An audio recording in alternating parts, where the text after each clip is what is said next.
Dzień dobry, piątek, w końcu piątek. Dzisiaj niebo pochmurne, ale fajnie chłodno. I dzisiaj mają być burze.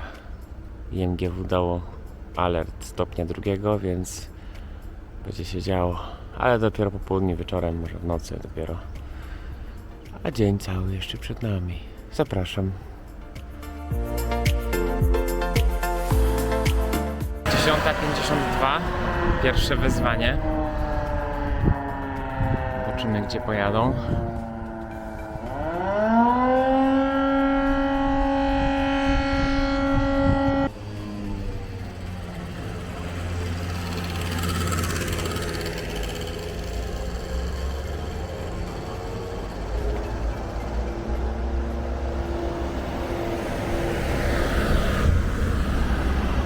I pojechali w inną stronę.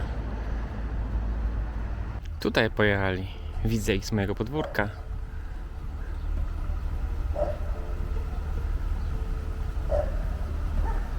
Ciekawe.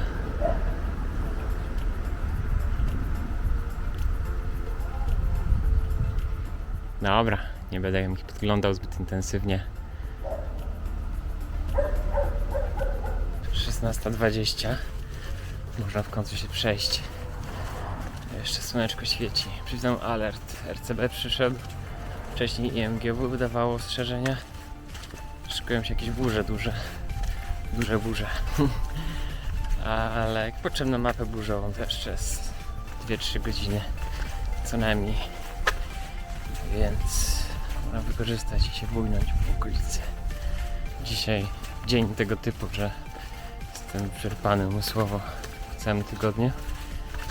I czuję, jak mi się umysł z tego zmęczenia oczyścił, czyli no mam moment, że po prostu idę i nie myślę. Nie mam już jakby czym myśleć i o czym myśleć.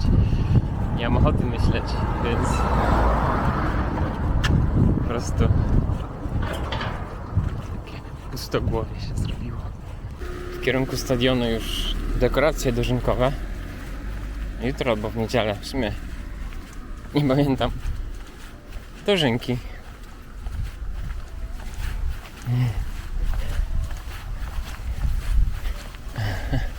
Kukurydza z robaczkiem. Jedną z teorii spiskowych niemalże, dlaczego wakacje są w miesiącach letnich, było to właśnie, że dzieci były zwalniane ze szkół, żeby pracować i pomagać na polach i na dożynkach. I że to tak naprawdę właśnie dożynki ustaliły, znaczy dożynki, no generalnie zbiory ustaliły moment, gdy są wakacje. W sumie może jest to trochę prawda, ale zastanowić się chyba alternatywa, czyli na przykład weźmy 2 najsłabsze miesiące w roku, czyli styczeń i luty w Europie. Czy lepsze były wakacje w styczniu i w lutym? No, na pewno ciężej jest cokolwiek zrobić produktywnego w tych miesiącach. Słońce późno wstaje, wcześniej zachodzi, więc generalnie takiego czasu naturalnej jasności jest mało, więc organizm trochę przysypia, przymula częściej. Więc wakacje może byłyby lepsze w styczniu i w lutym. Wtedy lipiec i sierpień byłyby miesiącami szkolnymi. Ale pytanie właśnie, komu by się chciało robić cokolwiek w lipcu i w sierpniu. Nie wiem, upały z kolei. Niby długi dzień, można więcej rzeczy porobić, ale tak się średnio też chce w upałach. Także może i była taka geneza kiedyś, tak sobie myślę, że początek momentu wyznaczania wakacji właśnie się pokrywał ze zbiorami, gdzie trzeba było szybko, sprawnie pozbierać, można stracić plony. I tak już został, bo w sumie nikt lepszego nic nie wymyślił, mimo że teraz dzieci nie muszą pracować na roli, nie muszą pomagać w zbiorach, to no właśnie nie ma nic lepszego. Nie no, przydałoby się dzieciakom szkolnym w semestrach zimowych, żeby zaczynały później, nie spędzały pierwszych 2 godzin lekcyjnych w ciemnościach na zewnątrz i w sztucznym świetle wewnątrz. No to trochę psuje zdrowie. Ale poza tym to możemy przyjąć, że wakacje były momentem, w którym dzieci pomagały rodzicom na polach i tak już zostało. A tak naprawdę to nie wiemy. Taka legenda. Ostatnio szedłem tą ścieżką w drugim kierunku. Teraz jakby wracam. Wtedy szedłem i był to ranek. I później jak montowałem to wideo, to tak patrzę, ale dziwne te cienie, ale dziwne to słońce, ale dziwnie to wygląda wszystko. I dopiero później sobie uświadomiłem, że generalnie jak tędy chodzę, to chodzę o godzinie powiedzmy 16, 17, 18. A wtedy szedłem o godzinie 7 czy tam 8. Czyli generalnie słońce było po drugiej stronie widnokręgu. I faktycznie inaczej się układa słońce, światło. Inne fragmenty drzew, inne fragmenty betonu są oświetlane. I mój mózg mi podpowiadał, że ale dziwnie to wygląda. A to dlatego, że widziałem w zupełnie odwrotnym oświetleniu dane miejsce, powiedzmy, nie wiem, 60 razy i po raz pierwszy w innym oświetleniu.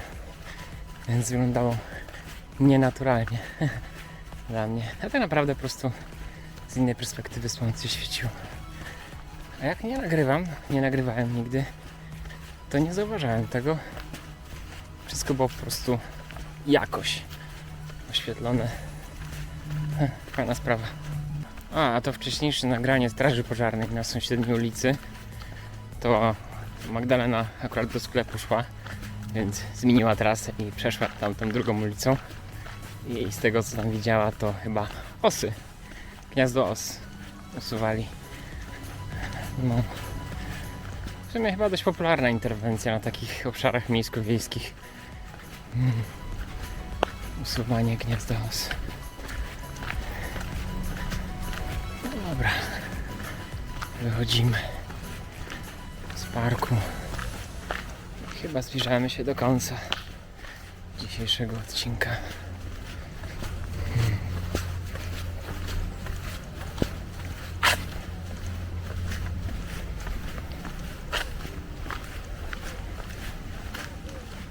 Dobra, to na dzisiaj będzie na tyle.